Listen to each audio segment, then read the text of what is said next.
ఉంది. అయితే మునిగిపోయినటువంటి 87 మండలాలు 565 గ్రామాల్లో ప్రజల ఆర్తనాదాలు మిన్నంటుతున్నాయి. ఎవరు కూడా ఎక్కడికి వెళ్ళాలి, ఎవరిని అడగాలి, సహాయం ఎక్కడి నుంచి దొరుకుతుంది అనేది అగమ్యగోచరంగా ఉందని చెప్తున్నారు. తరతరాలుగా కష్టపడి, సంవత్సరాలుగా కష్టపడి కూడబెట్టుకుని సంపాదించుకుని దాన్ని నెమ్మదిగా చిన్న చిన్న ఆస్తులుగా, స్థిరాస్తులుగా, చరాస్తులుగా మలుచుకున్నటువంటి, సమకూర్చుకున్నటువంటి ప్రజలు ఒక్కసారిగా ఆస్తులన్నీ కూడా నీటి పాలైపోవడంతో ఎటు వెళ్లాలో అనేటువంటి దిక్కుతోచినటువంటి పరిస్థితిలో ఉన్నారు. సహాయం ఎక్కడ అందుతుంది అనేటటువంటి దాని మీద కూడా చాలా సంశయాత్మకంగా ఉన్నటువంటి పరిస్థితులు ఉన్నాయని అక్కడికి వెళ్ళినటువంటి నాయకులు, పరిశీలకులు మనకి చెప్తూ ఉన్నారు. ఉన్నటువంటి పరిస్థితి ఏమిటి, సహాయ పునరావాస కార్యక్రమాలు ఎలా జరుగుతున్నాయి అనే దాని మీద ఇవాళ దృష్టి పెడదాం. ఇవాళ నుంచి నిన్నటి నుంచి కూడా వివిధ రాజకీయ పక్షాలకు చెందినటువంటి నాయకులు వరద ప్రభావిత ప్రాంతాల్లో పర్యటనలు చేస్తున్నారు. అక్కడ ఉన్నటువంటి ప్రజలు గోడును వింటున్నారు. సరిగా సహాయం అందట్లేదని, ప్రభుత్వ యంత్రాంగం పూర్తిగా సఫలీకృతం కాలేకపోతోంది అని నెమ్మదిగా నిరసన ధ్వనులు కూడా వినిపిస్తున్నాయి. ఈ రకంగా ఉన్నటువంటి పరిస్థితి, దీనికి కారణం ఏమిటి, ప్రభుత్వం యంత్రాంగం ఎంత సక్రియంగా ఉంది, ఎంత చురుగ్గా ఉంది, ఎంత సావధానంగా ఉంది, ఎంత సంసిద్ధంగా ఉంది అనేటటువంటి విషయాల మీద కూడా ఇవాళ దృష్టి పెడదాం. అంతేకాకుండా ఏం జరగాలి, ముఖ్యంగా నీరు తీస్తోంది, బురద కనపడుతోంది, అనేక రకాలైనటువంటి కళేబరాలు మనకు కనపడుతున్నాయి, మానవ కళేబరాలు, పశు కళేబరాలు కూడా మనకు కనపడుతున్నాయి. దుర్గంధంగా పూర్తిగా ఆ ప్రాంతం అంతా కూడా నిండిపోయింది. ఈ పరిస్థితుల్లో వైద్యానికి సంబంధించినటువంటి ముందు జాగ్రత్త చర్యలు ఏవి తీసుకోవాలి అనేటటువంటి విషయాల మీద కూడా ఇవాళ చర్చిద్దాం. ఇవాళ చర్చలో పాల్గొనడానికి 3 ప్రముఖులు మనతో ఉన్నారు. పరిపాలన యంత్రాంగంలోనూ, రాజకీయాల్లోనూ, అలాగే వైద్య రంగంలోనూ కూడా విశేషమైనటువంటి అనుభవాన్ని గడించినటువంటి 3 పరిచయం చేసుకున్న తర్వాత మన చర్చను ప్రారంభించుకుందాం. కేంద్ర రాష్ట్ర ప్రభుత్వాల్లో అనేక హోదాల్లో, ముఖ్యమైనటువంటి హోదాల్లో పనిచేసినటువంటి శ్రీ కేఎస్ఆర్ మూర్తి, మాజీ మంత్రి, ముఖ్యంగా వ్యవసాయ రంగ శాఖ మాజీ మంత్రి Shri Vadde Sobhanadreeswara Rao, institute of preventive medicine IPM మాజీ సంచాలకులు డాక్టర్ సంగ్రామ్ మనతో ఉన్నారు. చర్చను ప్రారంభించుకునే ముందు ఈ ఘడిలో ఉన్నటువంటి ముఖ్యమైనటువంటి వార్తా విశేషాలని ఒకసారి చూద్దాం. బెజవాడకు గండం గట్టెక్కినట్టే సర్కార్ భరోసా.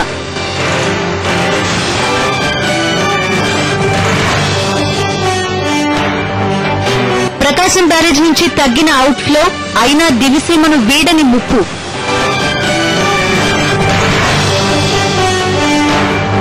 రేపటి నుంచి NH9 పై రాకపోకలు, రోడ్లకు ముమ్మరంగా మరమ్మతులు.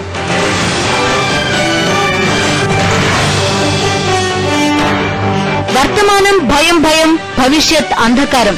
విషాదం మిగిల్చిన వరద బీభత్సం.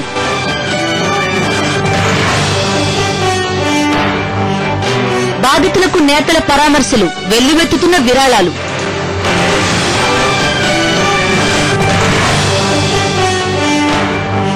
జనసంద్రంగా మారిన విజయనగరం, వైభవంగా సిరిమాను సంబరం.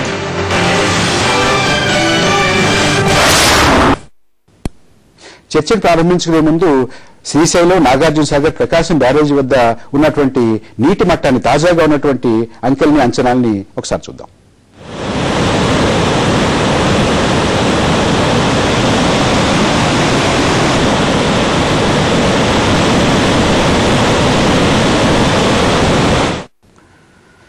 కర్నూలు నుంచి శాసనసభ్యులు శ్రీ టీజీ వెంకటేష్ ప్రత్యక్ష ప్రసారం ద్వారా మనతో మాట్లాడడానికి అందుబాటులోకి వచ్చారు. స్వాగతం వెంకటేష్ గారు. నమస్కారం అండి. వెంకటేష్ గారు, మనతోటి ఇక్కడ కేఎస్ఆర్ మూర్తి గారు, వడ్డే శోభనాద్రీశ్వరరావు గారు, అలాగే డాక్టర్ సంగ్రామ్ గారు మనతో ఉన్నారు. మీరు కూడా అక్కడి నుంచి చర్చలో పాల్గొందరు. కానీ కేఎస్ఆర్ మూర్తి గారు, మొత్తం మీద చూస్తుంటే మీకు ముఖ్యంగా, అంటే మీరు వరకు ఇక్కడ రెవెన్యూ సెక్రటరీగా చేశారు, అదనపు ముఖ్య కార్యదర్శిగా చేశారు, కేంద్రంలో సంక్షేమ శాఖ ప్రధాన కార్యదర్శిగా చేశారు, ఇంత అనుభవం ఉంది కదా. ఇవాళ ముఖ్యంగా రిలీఫ్, పునరావాసం, సహాయం, ఆ పనులు ఎలా జరుగుతున్నాయి? ఇప్పుడు రిలీఫ్ అనేది మనం ముందే ఎస్టిమేట్ చేయాలి, ఎక్కడ డ్యామేజ్ జరగబోతుంది, అక్కడ అన్ని పంపించాలి అక్కడికి, నాట్ ఆఫ్టర్ ది ఇన్సిడెంట్. మన దగ్గర పెద్ద డిఫెక్ట్ ఏమంటే హోల్ కంట్రీ మాట్లాడుతున్నాను, మన దగ్గరే కాదు మొత్తం కంట్రీలో చెప్తున్నా. ఇప్పుడు కూడా boats, helicopters 2 days 3 days after the incident వస్తాయి. అట్లా కాదు, అవన్నీ పొజిషన్ చేసేవారు మనకి. ఎప్పుడైతే మనకు అది ఇన్ఫ్లో అవన్నీ కూడా ఎక్కువ వస్తున్నాయో తెలిసిందో, we must keep all these things ready. ఇప్పుడు బోట్స్ రావడానికి ఎయిర్ క్రాఫ్ట్ కావాలి, డిఫెన్స్ ఎయిర్ క్రాఫ్ట్ కావాలి. మరి ఇవన్నీ కూడా మొదట్లోనే చేయాలి. నేషనల్ డిజాస్టర్ మేనేజ్మెంట్ అని కొత్తగా పెట్టారు. నాకు దాని యొక్క ఇన్ఫ్లుయెన్స్ అనేది కనబడలా. నేను 96లో అమలాపురం ఎంపీగా ఉన్న రోజుల్లో కూడా నేను పార్లమెంట్లో చెప్పా, దివిసీలలో అవుతున్నటువంటి డ్యామేజ్ ని మన ఇండియన్ టీవీ కానీ రేడియో కానీ ఎవరు చెప్పలేకపోయినారు. అమెరికాలో ఉన్నటువంటి మన భారతీయులు చూసి చెప్తా ఉన్నారు దివిసీలో గెటింగ్ వాష్డ్ అవుట్ అని. ఇవన్నీ చేయడం కష్టమా? ఇన్వెస్ట్మెంట్ చాలా అవసరం ఇటువంటి వాటిల్లో. అది ఇన్వెస్ట్ చేయడం భారత ప్రభుత్వం కానీ స్టేట్ గవర్నమెంట్ కానీ. సో నేను నా రిక్వెస్ట్ ఏమంటే అన్ని ప్రభుత్వాలకి, అయ్యా మీకు ఎప్పుడైతే ఈ ఇన్ఫర్మేషన్ వస్తుందో ఇమ్మీడియట్ గా మీ ఫుడ్ ప్యాకెట్స్, మీ వాటర్, మీ యొక్క దుప్పట్లు immediate, these are the things which are very necessary. తర్వాత ఏ ప్రాంతాల్లో మనుషులను చేరుస్తున్నారు మీరు అది ఏ క్రాఫ్ట్ తెలియాలి. పడిపోయినటువంటి ఫుడ్ ప్యాకెట్స్ అన్ని కూడా డిస్ట్రాయ్ అవుతున్నాయంట, వాటర్ పడుతుందంట, but that is also getting destroy, కుళ్ళిపోతున్నాయి. ఇట్లా జరగకూడదు. రెండోది మీ దగ్గర పెద్ద మెసేజ్ ఉందండి మన ఇండియాలో. ఉత్తా జిల్లా కలెక్టర్, ఆ జిల్లా ఎస్పీ, ఆ రెవెన్యూ డిపార్ట్మెంటే కాదు. నేనేమిటంటే ఏ జిల్లాలో అయితే ఎఫెక్ట్ కాలేదు ఆ జిల్లాలో ఉన్నటువంటి మొత్తం ఎంప్లాయీస్ ని డంప్ చేయాలి మీరు అక్కడ. మూర్తి గారు, ఇప్పుడు జరుగుతున్నటువంటి పునరావాస కార్యక్రమం, సహాయ కార్యక్రమాలు, ఇప్పుడు మీరు చెప్తే ఒక ప్రమాణం చెప్పారు, అలా జరగాలి, అలా జరగాలి, అలా జరిగితే బాగుంటుంది కదా. దానితో మీరు పోలిస్తే ఇప్పుడు జరుగుతున్నటువంటి సహాయ కార్యక్రమాలు ఏ స్థాయిలో ఉన్నాయి? ఇప్పుడు నేను అనుకున్నట్టు జరగలేదా? జరుగుతున్నాయి. అంటే ఇప్పుడు మీ టీవీలో వాటిలో చూస్తున్నాను నేను, ఏమని అయ్యా మేము 3 రోజులు మాకు నిద్ర లేదు, దోమలు ఉన్నాయి, మా దుప్పట్లు లేవు, మంచినీళ్ళు లేవు, అన్నం లేదు, పిల్లలు ఉన్నారు, మా పెళ్లి ఫిక్స్ చేసుకున్నాము, ఎప్పుడు అవుతుందో తెలియదు అంటే ఇటువంటి రిపోర్ట్స్ వస్తున్నాయంటే there is truth. You can't say that వాళ్ళు తప్పు చెప్తున్నారని అనుకోవడానికి వీల్లేదు. ఇటువంటి అన్ని చోట్ల జరుగుతున్నాయి. ప్రజాప్రతినిధులు వెళ్ళలేదండి. This is very sad. ఇప్పుడు మీ ఎంపీపీలు ఉన్నారు, మీ ఎంపీటీసీ ఉన్నారు, జిల్లా పరిషత్ వాళ్ళు ఉన్నారు, మీ సర్పంచ్ ఉన్నారు, వాళ్ళు ఎవరిని టీవీలో చూడాలా? ఎంతసేపు ఆఫీసర్ రాలేదు అంటున్నారు తప్ప ప్రజాప్రతినిధులు ఎవరు రాలేదని ఎవరు చెప్పడంలా. చెప్పారు, కొన్ని చోట్ల చెప్పారు. వీళ్ళు ముందుకు రావాలి, ప్రజాప్రతినిధులు ముందుకు రావాలి. ఎంపీటీసీ నుంచి, సర్పంచ్ నుంచి, జెడ్పీటీసీ నుంచి వీళ్ళందరూ గ్రామాల్లో ఉండే మనుషులు. వాళ్ళు వచ్చి ఒక కాన్ఫిడెన్స్ బిల్డప్ చేయాలి. శోభనాద్రీశ్వరరావు గారు, గుంటూరు కృష్ణా జిల్లాలో పరిస్థితి ఏమిటి? కృష్ణా జిల్లాలోనేమో విజయవాడ నగరంలో మీకు తెలుసు రాణి గారి తోట, రామలింగేశ్వర నగరం, తారక రామనగరం, అట్లా కొన్ని ప్రాంతాలు, భవానీపురం, అవి ఇనండేట్ అయినాయి. అవి అక్కడ చాలా రోజులుగా సిటీలో దాదాపు పార్ట్ కాబట్టి అందరూ బాగా కాన్సన్ట్రేట్ చేసి వాళ్ళని యువతలు తీసుకొచ్చారు, రిలీఫ్ మెజర్స్ అందిస్తున్నారు.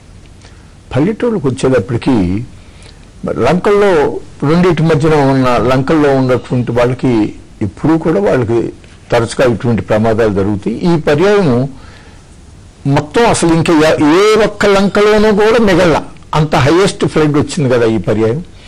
కాబట్టి వాళ్ళ యొక్క ఇళ్ళు దెబ్బతింటాయి, వాళ్ళ యొక్క పశువులు పోయి ఉంటాయి, పంటలు పూర్తిగా పోయినాయి చాలా వరకు. ఒక షుగర్ కేన్ క్రాప్ ఏదైనా పైన కొద్దిగా కొసలు కనపడితే తప్ప, లేకపోతే వాణిజ్య పంటలు వేస్తూ ఉంటారు సర్వసాధారణంగా. అవన్నీ కూడా మట్టి, ఇసుక, మేటేసేస్తాయండి. అవన్నీ కూడా చాలా చాలా సివియర్ లాస్. తర్వాత అవతల గుంటూరు జిల్లా వైపున ఓడేరు దగ్గరలో పెద్ద గండి పడింది. దాని మూలన రేపల్లె ఆ సమీప గ్రామాల నుంచి అట్లా పడి సముద్రం వైపుకి, హంసల దీవి వైపుకి మొత్తం కొన్ని గ్రామాలని ముంచేసుకుంటా వెళ్ళేటటువంటి పరిస్థితి జరుగుతుంది. బై అండ్ లార్జ్ అబ్జర్వ్ చేస్తూ ఉంటే, అంటే విమర్శ కోసం చెప్పడం కాదు,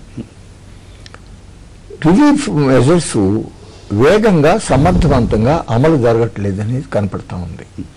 దానికి మూర్తి గారు చెప్పింది, ఇది దాదాపు 4 రోజుల నుంచి అనేక మంది ఇటువంటి మీడియా ఇంటరాక్షన్స్ లో ఈ సూచన చేస్తానే ఉన్నారు. అంటే కేవలం ఆ ఎఫెక్టెడ్ ఆ ప్రాంతాలు, ఆ జిల్లాలకు సంబంధించిన వాళ్ళనే కాకుండా బయట నుంచి కూడా మొబైల్ చేసి agriculture department, police department, revenue department, medical and health, sanitation, ఇట్లా వేరియస్ డిపార్ట్మెంట్స్ నుంచి మొబిలైజ్ చేస్తే తప్ప ఇది చాలా పెద్ద స్టూపెండస్ టాస్క్. ఎందుకంటే అంత బురద పెరిగిపోయింది ఊళ్ళల్లో. దాదాపు వాళ్ళ సామాన్లన్నీ కూడా అక్కడ ఉదయించే ప్రశ్న ఏమిటంటే జరుగుతున్నటువంటివి ఆ సమన్వయంతో, ఆ సహకారంతో, ఆ అవగాహనతో జరుగుతున్నాయి. జరగట్లేదండి, అదే బాధపడేది. ఎందుకంటే ఇదివరకే డిజాస్టర్ మేనేజ్మెంట్ కమిటీ సీఎం అధ్యక్షతన ఇక్కడ స్టేట్ లెవెల్లో ఒకటి, అక్కడ కలెక్టర్ అధ్యక్షతన ఒక కమిటీ ఏర్పడి దాంట్లో వివిధ రాజకీయ పక్షాలకు సంబంధించిన వాళ్ళు, ఎన్జిఓలు, అట్లాగే కొంతమంది ఫిలంథ్రాఫిక్ ఇండస్ట్రియలిస్టులు కానీ, బిజినెస్ మ్యాగ్నెట్స్ కానీ, అట్లా గతం నుంచి కూడా ఇటువంటి వైపరీత్యాలు జరిగినప్పుడు ఆ సహాయ కార్యక్రమాల్లో పాల్గొన్నటువంటి వాళ్ళని ఇన్వాల్వ్ చేసి ఇప్పుడు ఆ సమీకరణ జరగట్లేదు కదా. అసలు ఇప్పుడు ఆరోగ్యశ్రావు గారు మనం అందరి దృష్టి కర్నూలు మీద ఉంది. కర్నూలులో వరద నీరు తీసిన తర్వాత బురద చాలా బాగా పెరిగిపోయింది, పెద్ద ఎత్తున పెరిగిపోయింది, చాలా ఇబ్బందులు పడుతున్నారు ప్రజలు అని అంటున్నారు. అక్కడి నుంచి ప్రత్యక్ష ప్రసారం ద్వారా మనకు అందుబాటులో వచ్చే టీజీ వెంకటేష్ గారు. వెంకటేష్ గారు నమస్కారం అండి. ఇక్కడ స్టూడియోలో మాతోటి కేఎస్ఆర్ మూర్తి గారు ఉన్నారు, వడ్డే శోభనాద్రీశ్వరరావు గారు ఉన్నారు, ప్రఖ్యాత వైద్యులు సంగ్రామ్ గారు ఉన్నారు. అందరి దృష్టి వాళ్ళ ఇప్పుడు కర్నూలు మీద ఉంది. వరద నీరు తీసిన తర్వాత అక్కడ ఉన్నటువంటి పరిస్థితి ఏమిటి, సహాయ కార్యక్రమాలు ఎలా ఉన్నాయి, రిలీఫ్ ప్రోగ్రామ్స్ ఎలా ఉన్నాయి?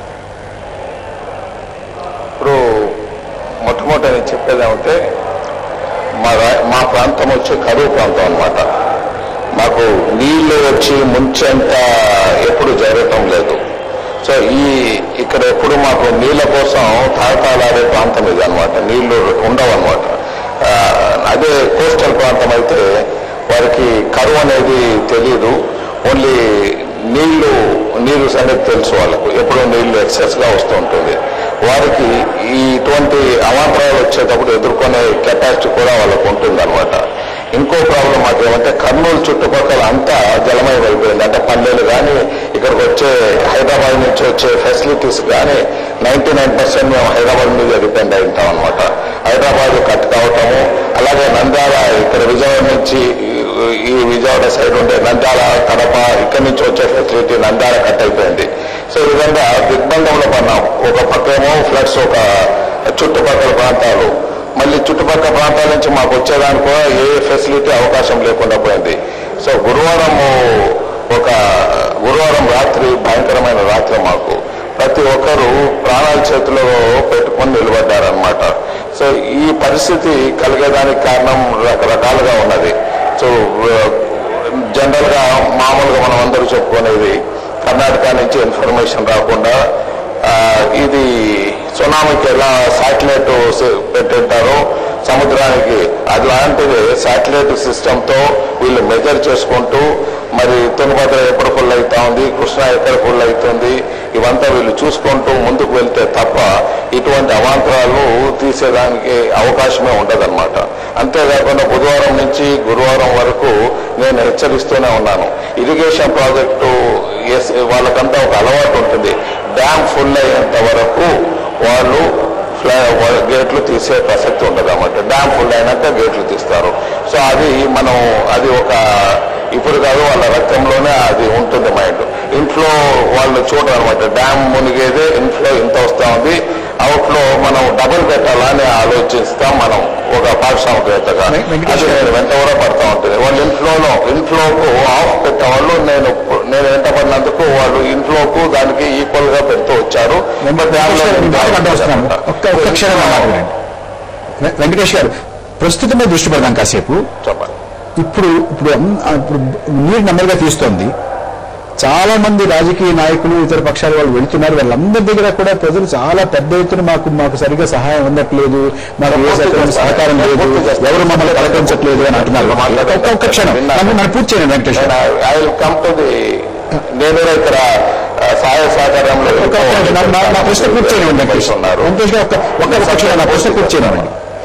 నెమ్మదిగా నిన్నటి వరకు రాజకీయాలు మాట్లాడినటువంటి వారు కూడా ఇవాళ నెమ్మదిగా ప్రభుత్వ వైఫల్యాన్ని గురించి నెమ్మదిగా స్వరం పెంచుతున్నారు, మాట్లాడుతున్నారు. ప్రజలు మాట్లాడుతున్నారు, వెళుతున్నటువంటి సందర్శకులు కూడా మాట్లాడుతున్నారు. అది కూడా కవర్ చేస్తానంటే నేను I will cover all the things. చెప్పండి. ఇప్పుడు మొన్నటి వరకు ప్రాణాలు అరిచేతిలో పెట్టుకొని మన ప్రజలంతా బతికారు. ఒక తూరి తక్కువ అయిపోయేది వాటర్ అయితే అమ్మయ్య అని మామూలుగా బయటకు వస్తారు. ప్రాణాలు బయట పెట్టుకొని బతికిన వాళ్ళంతా 20-10,000 మందిని మనం గేట్లు ఓపెన్ చేపించేసి నీళ్లు అన్ని గేట్లు 12 గేట్లు పవర్ ప్రాజెక్టు దెబ్బతింటుందంటే ఎవరో వెంటబడి ఓపెన్ అయిపోయినాక ప్రాణాలతో బయటపడిన వాళ్ళంతా ఇప్పుడు ఇంకో దుర్గతిథిలో భయంకరమైన ఈ వాసనకు శానిటరీ ప్రాబ్లంకు ఎదుర్కొంటున్నారు.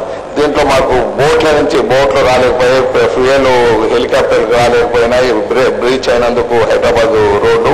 అలాగే అది ఆ ప్రాబ్లం కంటిన్యూ అవుతుంది. బ్లీచింగ్ పౌడర్ రాలేకపోతా ఉన్నది, మనకు ప్రొక్లైన్స్ కానీ ఏవి కానీ రాలేదు. ఇక్కడ చుట్టుపక్కల ఉండే కొన్నింటి మీద ఆధారపడి చాలా అడ్వాన్స్డ్గా, అంటే ఫ్లడ్ వస్తుంది అనే రాకముందు నుంచి అడ్వాన్స్డ్గా ఇక్కడ నేను కూర్చొని వర్కౌట్ చేసినా, నాకు కార్పొరేషన్కు అంత పెద్ద సంబంధాలు లేకుండా ఇక్కడే కూర్చొని వర్కౌట్ చేసినా మనకు ఈ సుడిగుండంలో చిక్కుకున్నాం అనమాట, ఈ విజయవాడ బ్రీచ్ అయినందుకు. అలాగే విజయవాడలో ఎప్పుడు తెప్పలు ఉంటాయో మాకు తెప్పలు ఇక్కడ ఉండవు అనమాట. ఇక్కడ తెప్పలు చూసేది అరుదుగా ఉంటుంది మాకు. అలాగే ఇటువంటి ప్రాబ్లమ్స్ అంతా మేము ఫేస్ చేసినందున సో ఇప్పుడు రాజకీయ నాయకులు ఇప్పుడు వస్తున్నారు. నేను రాజకీయ నాయకులు కూడా విన్నపం చేశాను. నేను ₹1 కోటి ఇస్తున్నాను, మీరు కూడా ఏమైనా ఫెసిలిటీస్ తీసుకొని వచ్చి ఇక్కడ ఇచ్చి దానికి రండి. చూసేదానికి వచ్చి రోడ్లు బ్లాక్ చేస్తూ ఆల్రెడీ మేము ఇబ్బంది పడుతున్నాము, మాకు ఇబ్బంది పెట్టద్దని నేను చెప్తున్నాను.